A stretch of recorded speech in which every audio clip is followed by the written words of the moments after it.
Hello everyone, welcome back. सबसे पहले तो आप लोगों का थैंक्स बोलना चाहता हूँ आप लोगों के रिस्पांस के लिए और आप लोग जो कमेंट्स करते हैं और क्वेरीज पूछते हैं उसके लिए। पिछले कुछ दिनों से मैं अपने कमेंट बॉक्स में अलग अलग कमेंट्स देख रहा हूँ। उसमें सबसे ज़्यादा जो क्वेश्चंस और क्वेरीज पूछी गई हैं वो फाइनेंशियल मार्केट और उससे रिलेटेड जितने भी फाइनेंशियल इंस्ट्रूमेंट्स होते हैं उनको लेकर पूछी गई। तो अब हम एक फाइनेंशियल मार्केट के ऊपर एक डिटेल्ड वीडियो सीरीज स्टार्ट करते हैं जिसमें हम पूरे फाइनेंशियल मार्केट को कवर करेंगे और उसके डिफरेंट इंस्ट्रूमेंट्स को कवर करेंगे। फाइन, ये हमारा फर्स्ट लेक्चर है। तो इसके अंदर हम डिस्कस करेंगे मीनिंग ऑफ फाइनेंशियल मार्केट के, एक्चुअली फाइनेंशियल मार्केट का मीनिंग क्या होता है और उसके क्या क्या डिफरेंट फंक्शंस होते हैं।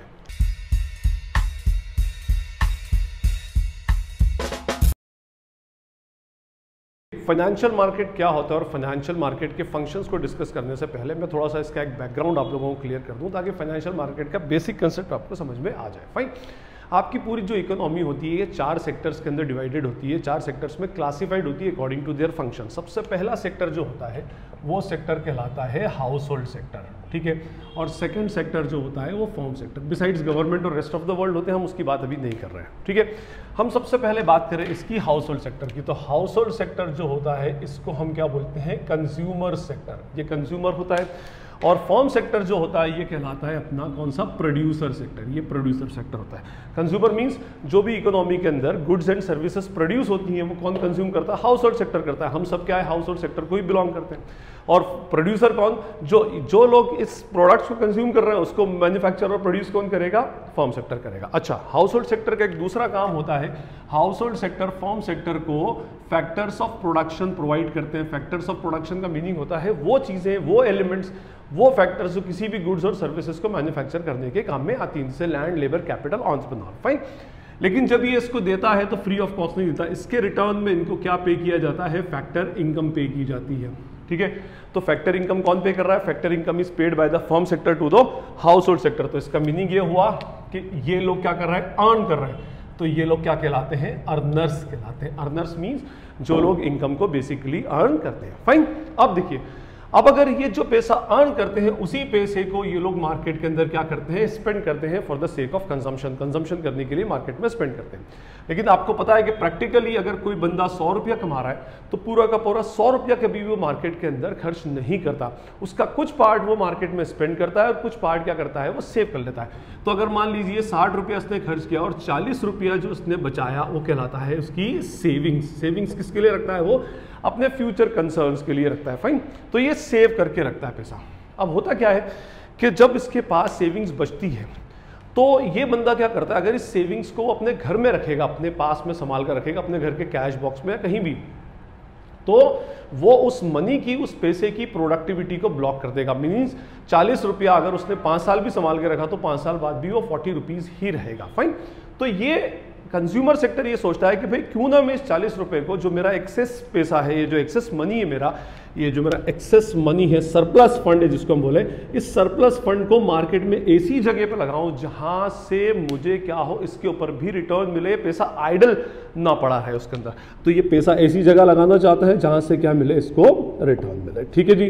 तो ये इनका डिलेमा ये है कि मैं ये पैसा कहां पर इन्वेस्ट करूं जहां से मुझे क्या हो, कोई ऐसा बंदा मिल जाए, कोई ऐसी ऑर्गेनाइजेशन मिल जाए जो इनसे पैसा ले ले और इनके बदले में इनको क्या करे, रिटर्न दे दे। फाइन, पहली बात तो ये तो हो गया। अब हम फर्म सेक्टर की बात करें, प्रोड्यूसर सेक्टर क्या करता है, गुड्स एंड सर्विसेज को प्रोड्यूस करता है। और for producing goods and services they need what, infrastructure. उनको इंफ्रास्ट्रक्चर की रिक्वायरमेंट होती है। अब इंफ्रास्ट्रक्चर क्या, भाई लैंड, बिल्डिंग, प्लांट, मशीनरी, जो चीजें भी गुड्स एंड सर्विसेज को मैन्युफैक्चर करने में काम आती हैं वो सब इंफ्रास्ट्रक्चर होती है, फिक्स्ड एसेट्स।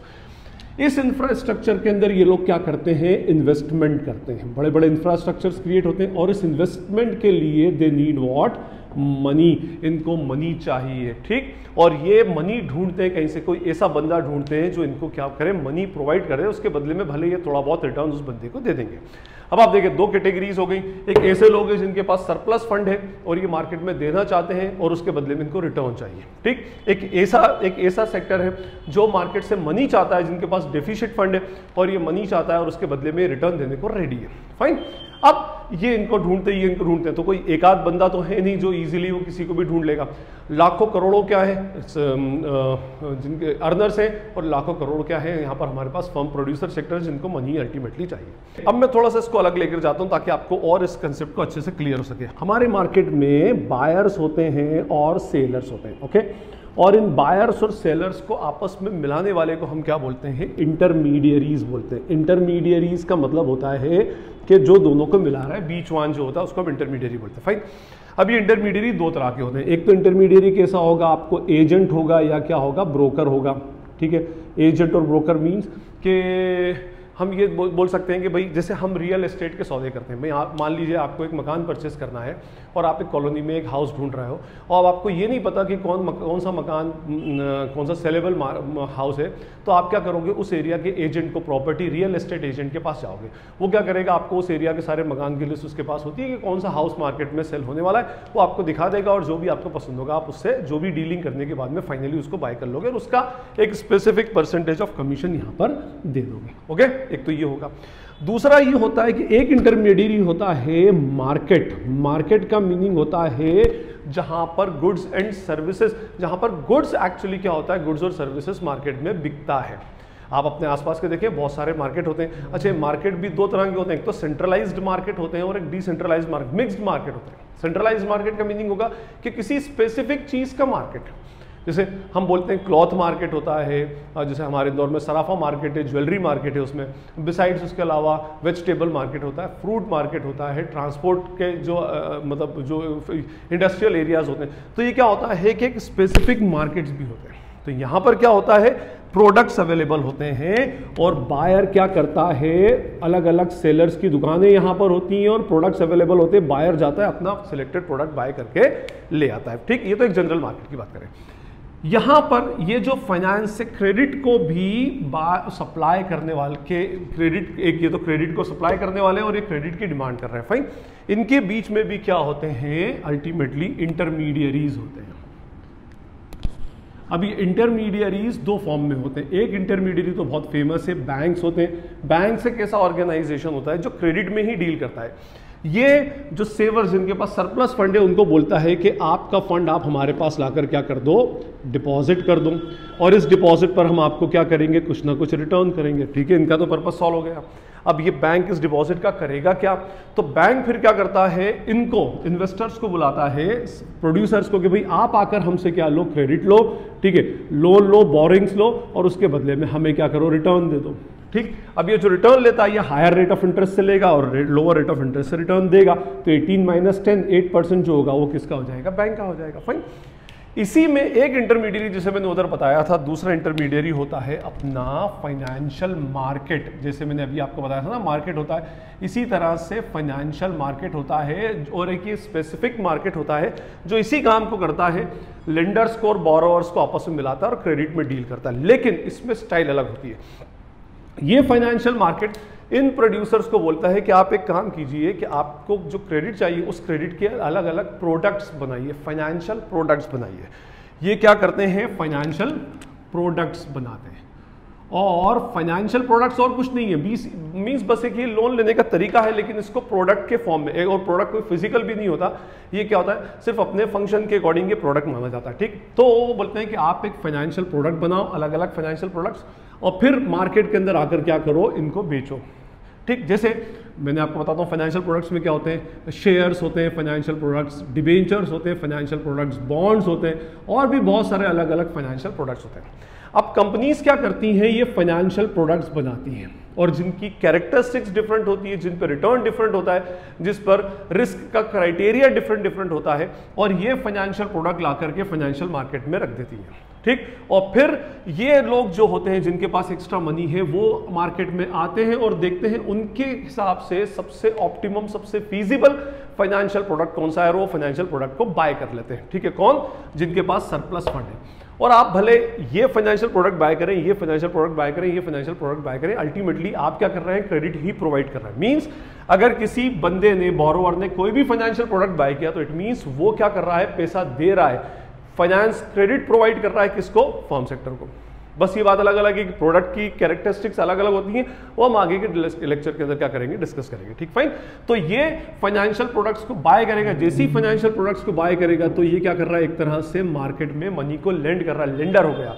और ये फाइनेंशियल प्रोडक्ट्स बेच रहे हैं तो ये क्या कर रहा है, मनी मार्केट से मनी क्या कर रहा है, बोरो। तो ये क्या है, फाइनेंशियल प्रोडक्ट्स के सेलर्स हैं और ये फाइनेंशियल प्रोडक्ट्स के बायर्स हैं। तो जो फाइनेंशियल प्रोडक्ट्स के बायर्स होते हैं वो लेंडर्स होते हैं जो मनी उधार देते हैं, और जो फाइनेंशियल प्रोडक्ट के सेलर हैं वो क्या होते हैं, बोरोर्स होते हैं जो मनी उधार में लेते हैं। अच्छा, एक बात मैं बताऊं, फाइनेंशियल प्रोडक्ट को टेक्निकली हम बोलते हैं फाइनेंशियल इंस्ट्रूमेंट्स। इसको हम आगे से इसी वर्ड से जानेंगे, फाइनेंशियल इंस्ट्रूमेंट्स होते हैं। और ये फाइनेंशियल इंस्ट्रूमेंट्स के ऊपर अलग अलग रिटर्न होता है। शेयर्स के ऊपर डिविडेंड के फॉर्म में रिटर्न दिया जाता है, डिबेंचर्स के ऊपर और बॉन्ड्स के ऊपर अलग अलग इंटरेस्ट के फॉर्म में रिटर्न क्या होता है, अल्टीमेटली दिया जाता है। तो ये मार्केट एक ऐसा मार्केट है, financial market, just like specific market, जैसे अभी मैंने आपको बताया वेजिटेबल मार्केट और फ्रूट मार्केट, या गोल्ड मार्केट, ज्वेलरी मार्केट या क्लोथ मार्केट।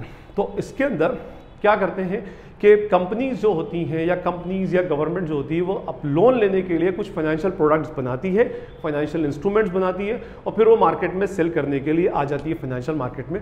और जो लोगों के पास एक्स्ट्रा सरप्लस फंड है तो वो लोग क्या करते हैं, उस फाइनेंशियल प्रोडक्ट को बाय करते हैं जो भी उनके लिए सबसे ज़्यादा फिजिबल और जिसमें वो लोग सबसे ज़्यादा इंटरेस्ट रखते हैं। फाइन। तो इससे क्या होता है, सेवर्स के पास का पैसा अल्टीमेटली फर्म के पास चला जाता है, जो कुछ समय बाद या कुछ वक्त के बाद में क्या होता है, उनको रिटर्न हो जाएगा, और उसके ऊपर रिटर्न जो होता है वो रेगुलरली अल्टीमेटली मिलता रहता है। तो फाइनेंशियल मार्केट के बारे में मैंने आपको बताया कि भाई फाइनेंशियल मार्केट एक्चुअली क्या होता है, ये इसके बेसिकली क्या था, अपना कंसेप्ट था। आई होप अब आपको ये क्लियर हो गया होगा। अब इस फाइनेंशियल मार्केट के का मीनिंग के बाद में हम डिस्कस करेंगे इसके फंक्शंस, एक्चुअली काम क्या क्या होते हैं, कि क्यों फाइनेंशियल मार्केट को हम प्रेफर करते हैं इन फाइनेंशियल प्रोडक्ट्स को बाय और सेल करने के लिए। सबसे पहले फाइनेंशियल मार्केट के फंक्शंस के अंदर पहला फंक्शन होता है इसका mobilisation of saving, mobilise savings, या आपकी सेविंग्स को मोबिलाइज करता है, जिसको हम एलोकेटिव फंक्शन भी बोलते हैं। मोबिलाइज सेविंग्स का मतलब होता है कि भाई आपके पास जो एक्स्ट्रा सेविंग्स पड़ी हुई है, आप उसका क्या करेंगे, घर में पड़ा रहेगा तो उसकी प्रोडक्टिविटी ब्लॉक होगी। तो ये आपको ऐसे चैनल्स प्रोवाइड करता है, ऐसे ऑल्टरनेटिव्स देता है कि आप अपनी सेविंग्स को जहां से आपके लिए सबसे ज्यादा आपको फिजिबल और सबसे अच्छा आपको लगता हो उस जगह पर पैसा आप इन्वेस्ट कर सकते हैं, और उसके बदले में आप क्या कर सकते हैं, रिटर्न उठा सकते हैं। ठीक, तो सबसे पहला काम ये सेविंग्स को मोबिलाइज करता है, इसको हम बोलते हैं कौन सा, एलोकेटिव फंक्शन। सेकंड इसके अंदर होता है अपना लिक्विडिटी प्रोवाइड करना।